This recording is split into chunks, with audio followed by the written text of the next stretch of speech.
Gas good morning. আকৌ এটি নতুন ভিডিঅ' লৈ আপোনালোকক স্বাগতম জনাইছোঁ। আশা কৰোঁ আপোনালোক চবেই ভালে আছে। আজি ভিডিঅ'টো এনেই সাধাৰণভাৱে কৰিম বুলি ভাবিছোঁ। তো ভিডিঅ'টো একেলগে চাই থাকক। এফালে গৈ আছোঁ, ক'ত গৈ আছোঁ চাই থাকক।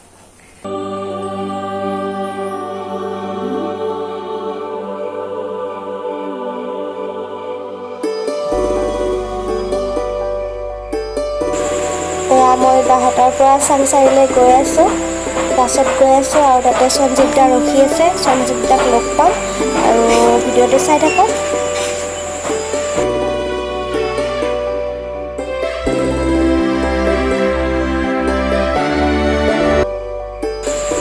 আৰু চাংচাৰিত নামিয়ে সঞ্জীৱ দাক লগ পাই গ'লোঁ আৰু দেখুৱাব নহ'ল ভিডিঅ'টো। সঞ্জীৱ দাক লগ পাই গ'লোঁ আৰু এতিয়া গৈ আছোঁ আমি বেলতলা।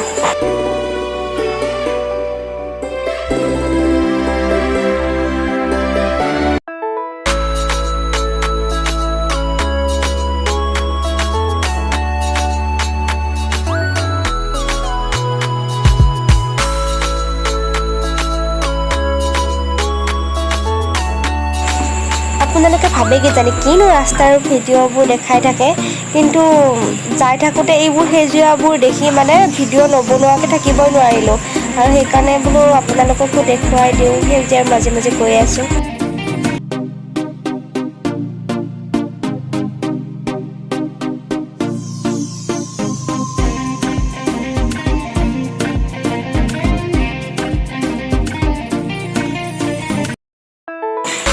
মই আগৰ ব্লগটোত কৈছিলোঁ যে আমাৰ গুৱাহাটীটো যদি এনেকৈ ৰাস্তাৰ মাজে মাজে গছ ৰুই দিয়ে, ফুল ৰুই দিয়ে আৰু সুন্দৰ দেখিব।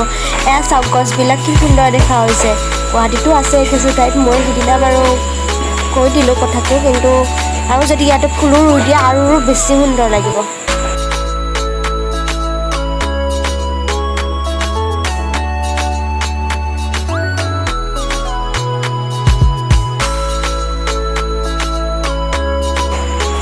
চাংচাৰি পাৰ হৈ আহিয়ে 2-3 কিলোমিটাৰমান পাৰ হৈ আহি ইয়াতে এটা ধুনীয়া সুন্দৰ বুদ্ধ মন্দিৰ আছে আৰু এই বুদ্ধ মন্দিৰটো ভূটানে নিৰ্মাণ কৰিছে বোলে। ভূটানে খৰচ দি থাকে এই মন্দিৰটো, যিমান খৰচ হয়।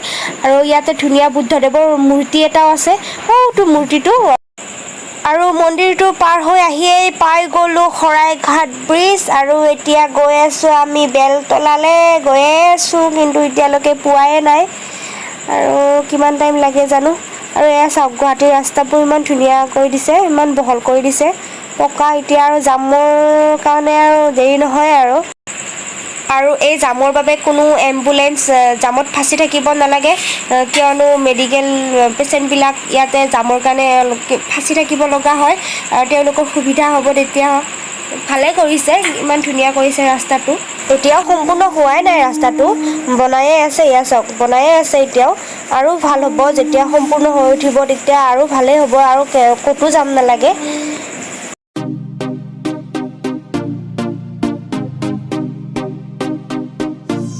আপোনালোকক কোৱাই হোৱা নাছিল মই ক'ত গৈ আছোঁ। মই এখন ৱেব ছিৰিজ কৰিছোঁ নতুনকৈ, সঞ্জীৱ দাস চেনেল হয়, নতুন চেনেল।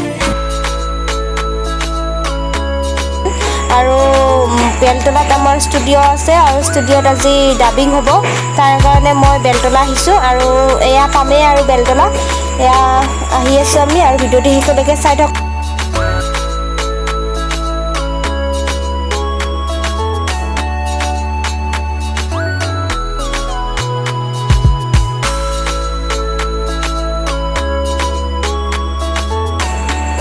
আৰু ফাইনেলি আহি পাই গ'লোঁ ষ্টুডিঅ'।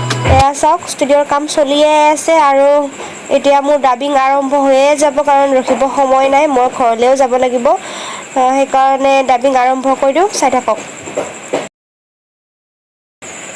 এয়া মই পূৰা ডাবিং দি আছোঁ আৰু ভোকো লাগিছে, একেবাৰে মাত নোহোৱা হৈ গৈছে। আৰু এতিয়া আমি কিবা খাবলৈ যাম, আৰু এতিয়া বাজিছে 3টা আৰু এতিয়া আমি গৈ আছোঁ কিবা খাবলৈ। তো কি খাওঁ চাই থাকক ভিডিঅ'টো শেষলৈকে। এয়া চাওক, সঞ্জীৱ দা পূৰা ব্যস্ত ফোনত, আৰু এয়া আমাৰ কাম চলি আছে। কিমান আৰু ডাবিং দি থাকিম, বলক কিবা এটা খাই আহোঁ এতিয়া।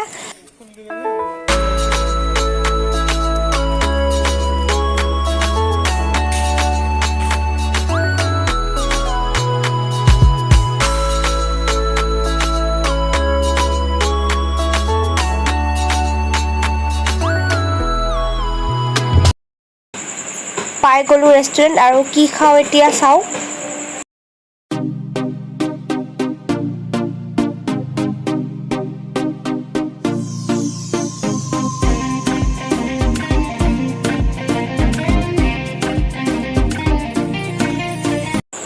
তোমাক এতিয়া চাই লওঁ কি খাম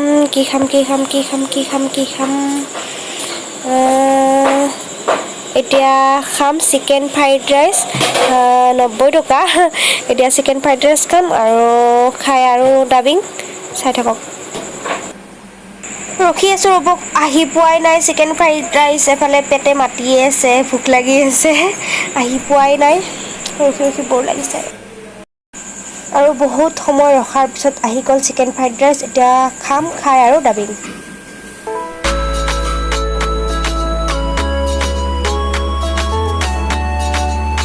এতিয়া খাই ল'লোঁ আৰু খাই লৈ এতিয়া আমি ইয়াৰ পৰা ওলাম আৰু ইয়াৰ পৰা গৈয়ে আমি আৰু ডাবিং যা এয়া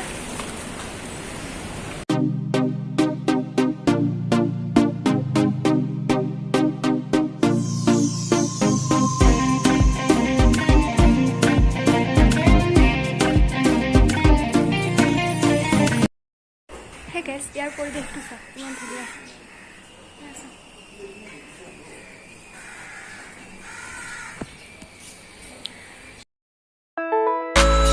এয়া এইটো ঘৰতে আমাৰ ডাবিং চলি আছে, এয়া চাওক কি সুন্দৰ পৰিৱেশ, এয়া চাওক আৰু ভিতৰত দেখাই আছোঁ মই ক'ত ডাবিং চলি আছে, এয়া চাই থাকক।